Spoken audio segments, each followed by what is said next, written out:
SLBC tunnel ప్రమాద ఘటనపై AICC అగ్రనేత రాహుల్ గాంధీ ఆరా తీశారు. తెలంగాణ సీఎం రేవంత్ రెడ్డితో ఫోన్లో మాట్లాడారు. సహాయక చర్యలపై అడిగి తెలుసుకున్నారు. దాదాపు 20 నిమిషాల పాటు సీఎం రేవంత్ రెడ్డి ప్రమాద ఘటనను వివరించారు. ఇక ప్రమాదంలో గాయపడిన వారికి మెరుగైన వైద్య పరీక్షలు నిర్వహిస్తున్నామని చెప్పారు. లోపల చిక్కుకున్న వారికి కుటుంబ సభ్యులకు కూడా ధైర్యం చెప్పామని, సహాయక సహకారాలు అందిస్తున్నామని సీఎం రేవంత్ రెడ్డి రాహుల్ గాంధీతో చెప్పారు.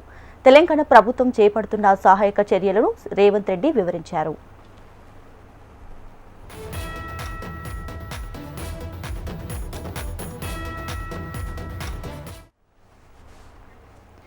ఎస్ఎల్బీసీ టన్నెల్ ప్రమాద ఘటనపై ఏఐసీసీ అగ్రనేత రాహుల్ గాంధీ ఆరా తీశారు. తెలంగాణ సీఎం రేవంత్ రెడ్డితో ఫోన్లో మాట్లాడారు.